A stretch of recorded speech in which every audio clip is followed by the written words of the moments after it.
윤석열 대통령이 오늘 국정브리핑과 함께 기자회견을 열었습니다. 기자회견이 아무래도 관심을 모았던 것은 최근에 있은 의과대학 증원 문제를 둘러싼 집권 여당과 대통령실의 어떤 이 의견차, 바로 이 문제가 좀 집중이 된 것 같습니다. 그러니까 한 대표 입장에서 보면 제일 중요한 것은 정권 재창출인데, 그런 것들을 하지 못하면 결국은 이 보수 세력이 국민들에게 심판받을 수밖에 없기 때문에 대통령과 충돌이 있더라도 결국 이 문제를 헤쳐나가야 되겠다라는 것이 이제 기본 입장인 것 같아요. 자, 그걸 위해서는 지금 어떤 식이든지 문제를 좀 토론해서 해결을 해야 되는 그런 상황입니다. 대통령의 입장도 충분히 이해하고 정부도 열심히 노력하고 있다는 걸 알고 있습니다만, 그러나 정책이라는 게 그렇게 국민들이 오랜 시간 인내할 수는 없습니다. 한동훈 대표 만나서 저는 이 부분에 대한 해법들을 지금 내오는 것이 정말 중요할 것 같다는 생각이 듭니다.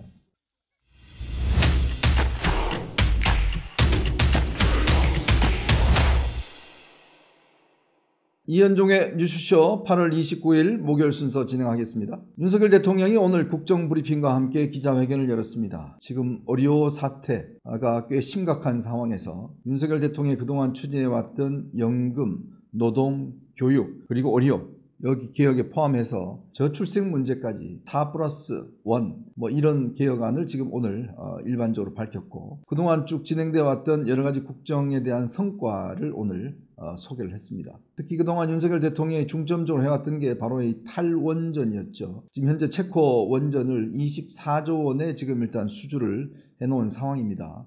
이런 부분에 대한 성과를 이야기를 했고요. 특히 우리 수출이 꽤 괜찮습니다. 일본과도 꽤 이제 근접한 이 상황이고, 꽤 수출이 많이 진전이 되고 있습니다. 물론 집값 문제라든지 금리 문제라든지 여러 가지 어려움은 있겠지만 전반적으로 경제 상황은 썩 나쁘진 않다, 순항하고 있다라는 것들이 아마 오늘 윤 대통령이 밝힌 것이고, 또 그동안 해왔던 여러 가지 외교적인 성과, 이런 부분에 대해서도 오늘 지적을 했습니다. 그렇지만 오늘 기자회견이 아무래도 관심을 모았던 것은 최근에 있은 의과대학 증원 문제를 둘러싼 집권 여당과 대통령실의 어떤 이 의견차, 바로 이 문제가 좀 집중이 된 것 같습니다. 특히 원래 당초 내일로 예정됐던 지금 여당 지도부와 대통령의 만찬 행사가 일단은 연기가 됐습니다. 추석 이후로. 아마 한동훈 대표의 어떤 소위 중재안이라고 이야기하는 것들이 대통령실에서 꽤 불쾌함을 표함으로 인해서 한동훈 대표, 윤석열 대통령 간의 갈등 자체가 점점 심화되고 있는 게 아닌가라는 그런 분위기 속에서 오늘 윤 대통령이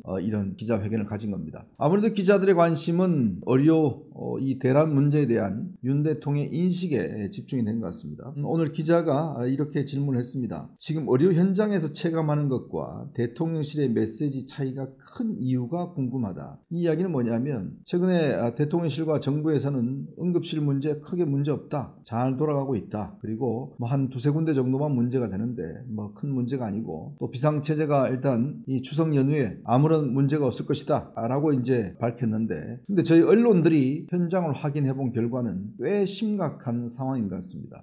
지금 겉으로는 정상 가동되는 것처럼 보이지만 속내를 들여다보면 지금 6개월 이상 진행된 바로 의대 증원 사태가 꽤 의사들한테 피곤감을 많이 주고 지금 정상 가동이 어려운 처지에 지금 있는 것 같습니다. 근데 여전히 윤 대통령이 이 부분에 대한 인식, 오늘 이 질문에 대한 것도 좀 굉장히 뭐라 그럴까요?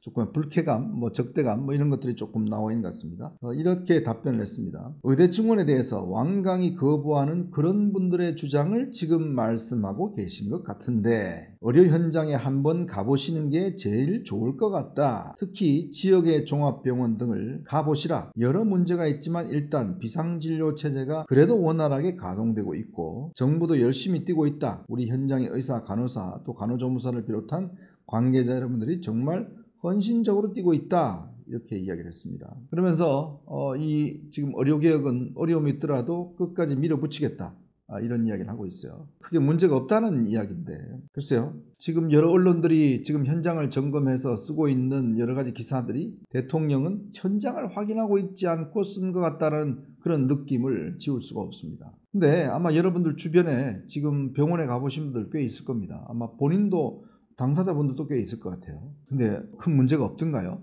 여러분들 병원 가시는데 큰 차질이 없는지 모르겠습니다만은 저희 기자들이 확인한 바에 따르면 지금 응급실이 거의 무너지고 있다라는 지적이 있습니다. 왜냐하면 특히 지방 응급실 같은 경우는 원래 응급실 시스템이 응급이 전문의가 있고요. 그 다음에 이제 응급이 전문의가 어떤 특정 분야에 문제가 생겼을 때 다른 분의 의사들을 불러서 한다든지 수술한다든지 이런 경우가 있는데 지금 이대목동병원 같은 경우는 응급이 전문의가 8분이 계신다고 그래요. 근데 이게 지난 6개월 동안 워낙 힘들게 지금 진행이 되다 보니까 거의 넉다운 상태라고 그럽니다. 지금은 거의 혼자 이 하루에 근무를 하는데 이게 너무나 힘들어서 이제는 주 48시간 정도는 이제 지금 휴무를 하는 뭐 이런 것도 지금 검토하고 있다고 합니다. 그리고 지방 병원들 같은 경우는 지금 사표를 내는 의사들이 꽤 있다고 합니다. 지금 거의 한계 상황에 다다라 사표를 쓰고 있고 이런 분들이 또 서울로 오시는 분들이 있어요. 그러면 서울로 오게 되면 지방의 이 응급실은 거의 뭐 가동을 제대로 못하는 상황이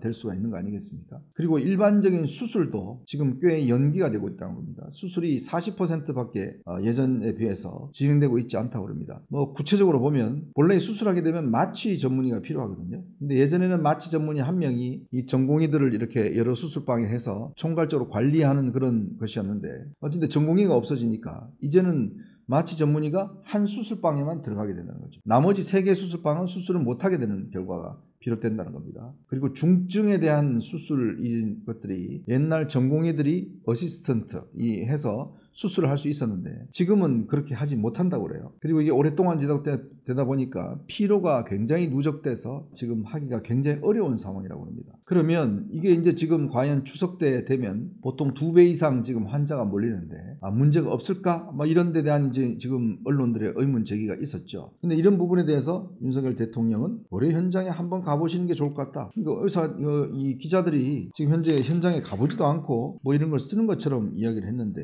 글쎄요. 그리고 또 어제 지금 이 한동훈 대표가 내놨던 올해는 기존대로 하고 내년에는 일단 증원을 보류하자. 그리고 협의체를 만들어서 후내년 문제는 또 논의하자. 이런 안을 냈었는데 이런 부분에 대해서 뭐 전혀 수용하지 않겠다는 입장을 비롯했습니다. 합리적인 안이다. 2,000명 안은. 그리고 이게 뭐 의사단체들이 통일된 안을 주면 모르겠지만 이거는 뭐 변할 수 없다라는 것들. 의사 양성은 꽤 오랜 시간이 걸린다는 것인데요. 그래서 지금 한동훈 대표 입장에서 보면 지금 시각이 다른 것 같습니다. 지금 이 의대 문제가 전공의들이 거의 돌아오지 않을 것 같습니다. 지금 현재 변화가 없으면. 그나마 이제 그동안 박단 전공의 대표나 이렇게 만나서 그나마 여러 가지 논의한 끝에 현재 올해는 지금 9월 달부터 원서를 접수를 하니까 어쩔 수가 없고 내년에는 좀 보류하면서 좀 더 논의해보자. 그러면 전체 다는 아니더라도 상당수 이 전공의들이 복귀의 어떤 여지들 있지 않겠는가. 그리고 또 내년에 일단 신입생들이 꽤 이제 증원돼서 많이 모집되는데 지금 학교가 의대가 지금 전부 다 사실상 학생들이 수업을 하지 않고 있습니다. 그러면 휴학이나 유급인데 그럴 경우에 내년에는 뭐 1학년 학생들이 어마어마하게 많게 되는 거죠. 그러면 수업이 진행이 잘 안 된다는 겁니다. 이런 문제라든지 그러면 조금의 어떤 기존의 입장보다는 의사 증원 규모를 조금 조정을 해서 양측이 좀 더 타협을 찾자는 게 한동훈 대표의 입장인 것 같아요. 근데 이게 이제 뭐 순탄치 않을 것 같습니다. 대통령실은 이거는 의료개혁을 하지 말자는 거다. 라는 그런 입장인 것이고 한동훈 대표 측의 입장은 이렇게 되면 다 망한다. 지금 의대 사태가 이게 만약에 이번에 해결되지 않으면 다음 대통령 선거에는 아주 결정적인 이 여권의 패착, 즉 무능에 대한 심판. 여러분 아마 지난 문재인 정부가 부동산 문제를 가지고 결국은 정권이 넘겨줬지 않습니까? 부동산 문제 같은 경우는 제가 볼 땐 그렇습니다. 이게 누구나 다 느끼는 문제였어요. 그러니까 예를 들어서 뭐 최상위 특별법이나 뭐 이런 같은 경우는 이거를 국민 전체가 그렇게 썩 느끼지는 않습니다. 근데 부동산 문제, 의료 문제 이런 것들은 국민 개개인이 특히 연금 문제도 그렇고요. 개개인이 전부 다 느끼는 문제예요. 그러면 이게 만약에 잘못됐을 경우는 굉장히 큰 문제가 될 수가 있는 거죠. 부동산에 대한 실패, 지난 정부에서 28번이나 지금 부동산 대책을 발표했습니다만은 결국은 아파트값 상승이 엄청났고 그거로 인해 피해본 분들이 많기 때문에 그런 것들이 응징투표로 나타나는 거잖아요. 이번도 마찬가지로 만약에 의료 사태가 이 정부 내에 해결되지 않고 지금 점점 이 기초단위 필수의료 이런 부분이 무너지게 되면 예를 들어서 병원에 가셔서 뭐 진료한 받으려면 6시간, 7시간 기다려야 되고 또 중증 환자들이 제때 치료를 못 받으면 이게 굉장히 치명적이 되고 뭐 이런 상황이 계속되면 그 불만들이 어디로 향하겠습니까? 결국은 현 정부로 향하고 현 집권 세력으로 향할 수밖에 없지 않겠습니까? 그러면 이제 2026년 지방선거, 2027년 대선인데 과연 그때 국민들이 여당을 표를 찍어줄 거야? 저는 그렇지 않다고 봅니다. 그거에 대한 심판을 할 거라고 봅니다. 그러니까 한 대표 입장에서 보면 제일 중요한 거는 정권 재창출인데 그런 것들을 하지 못하면 결국은 이 보수 세력이 국민들에게 심판받을 수밖에 없기 때문에 대통령과 충돌이 있더라도 결국 이 문제를 헤쳐나가야 되겠다라는 것이 이제 기본 입장인 것 같아요. 저는 정치적으로 보면 한동훈 대표의 이런 이 방침과 입장이 썩 나쁘지 않다, 불리하지 않다라고 봅니다. 왜 그러냐면 첫 번째는요. 지금 현재 한 대표의 입장은 일단 국민의 편에 선 입장입니다. 왜냐하면 국민들이 느끼고 있는 부분들, 지금 국민들이 어려움을 겪고 있는 부분들을 대신해서 지금 이야기를 하고 있는 거 아니겠습니까? 그렇게 하고 있기 때문에 아마 이제 국민들이 지금보다 더 이제 의료 상황이 심각해지면 판단을 내리시게 될 것 같습니다. 의료개혁에 대해서는 동의하는데 추진 과정에서 왜 이렇게 무능하게 하지? 왜 이렇게 잘못하지? 이 부분에 대한 평가를 그럼 윤 대통령 손을 들어줄 것인지 아니면 한 대표의 손을 들어줄 것인지 이 부분을 이제 판가름 나게 되겠죠. 듣고 보니까 당신 이야기가 맞는 것 같아 라고 이야기를 하게 되면 거기서 이제 판결 내려지는 것이죠. 또 하나는 이제 두 번째로는 차별화일 겁니다. 즉 윤 대통령의 어떤 일방적인 국정 운영 방식, 내가 정한 거 토달지 마, 반대, 용납 안 해. 뭐 이런 부분에 대한 어떤 이 일방통행식 정운영 방식에 대해서 한 대표가 대응하는 모습 보이면서 결국 차별화를 하는 거죠. 역대 대통령들 후보들, 대권을 바라는 후보들 같은 경우에 현직 대통령과 차별하지 않고 승계한 경우는 거의 없을 겁니다. 뭐 이명박 박근혜도 마찬가지고요. 김대중 노무현도 마찬가지죠. 그럼 왜냐하면 국민들은 항상 새로운 어떤 권력에 대해서는 현재 권력의 어떤 미진함보다 새로운 것들을 요구하게 돼 있거든요. 근데 일정 정도 차별화에 성공한다 그러면 대권 주자로서 어떤 자신의 가능성을 보고 있을 것 같습니다. 세 번째로는 일단 현역 의원들이 이 부분에 대해서 용산의 편을 들까요? 한 대표의 편을 들까요? 저는 오히려 한 대표의 편을 드는 게 많지 않을까 싶습니다. 왜 그러냐 하면 본인들도 지역구가 있잖아요.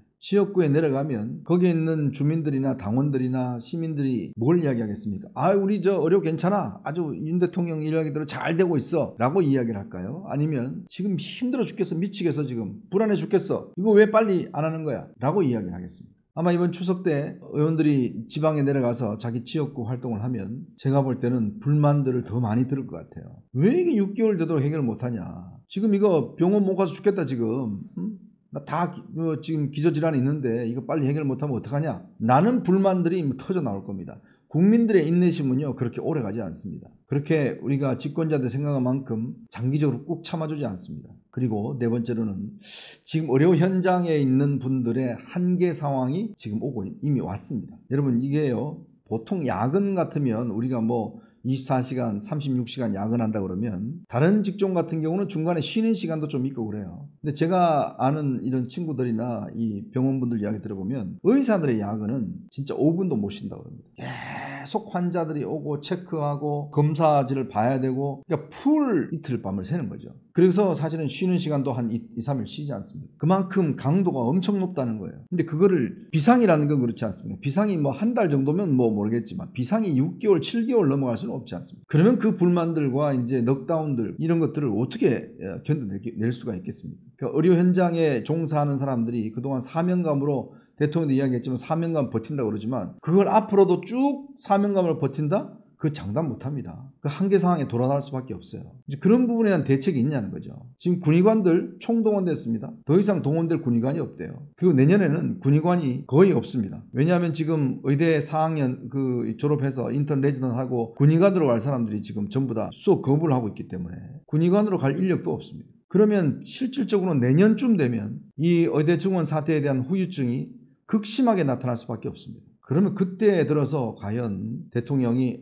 잘 되고 있습니다. 여전히 비상 상황 유지하고 있습니다. 라고 이야기를 할 수 있을까요? 그걸 위해서는 지금 어떤 식이든지 문제를 좀 토론해서 해결을 해야 되는 그런 상황입니다. 그래서 저는 이 문제는 뭐 대통령의 입장도 충분히 이해하고 정부도 열심히 노력하고 있다는 걸 알고 있습니다만은 그러나 정책이라는 게 그렇게 국민들이 오랜 시간 인내할 수는 없습니다. 당장 내 문제가 되면 내 가족이 피해를 입으면 바로 등을 돌리게 되어 있습니다. 그게 정치거든요. 원칙만 갖고 그 다음에 올바른만 갖고는 정치를 오랫동안 할 수가 없습니다. 바로 결과를 보여줘야 되는 것이거든요. 근데 대통령의 생각이나 이런 정부의 생각처럼 아니 지금 우리가 올바르게 어려개혁하고 있는데 그것도 못 참냐 라고 이야기를 할 수 있는 것은 저는 한계가 있다고 봅니다. 그렇다면 저는 민심을 듣겠다고 이야기했지 않습니까? 윤석열 대통령이. 한동훈 대표 만나서 저는 이 부분에 대한 해법들을 지금 내오는 것이 정말 중요할 것 같다라는 생각이 듭니다. 그렇지 않으면요. 글쎄요. 여권이 아마 굉장한 위기에 처할 수 있다라는 부분들을 제가 경고합니다. 네. 여러분 보시면서 구독과 좋아요, 알림 꼭 부탁드리겠습니다.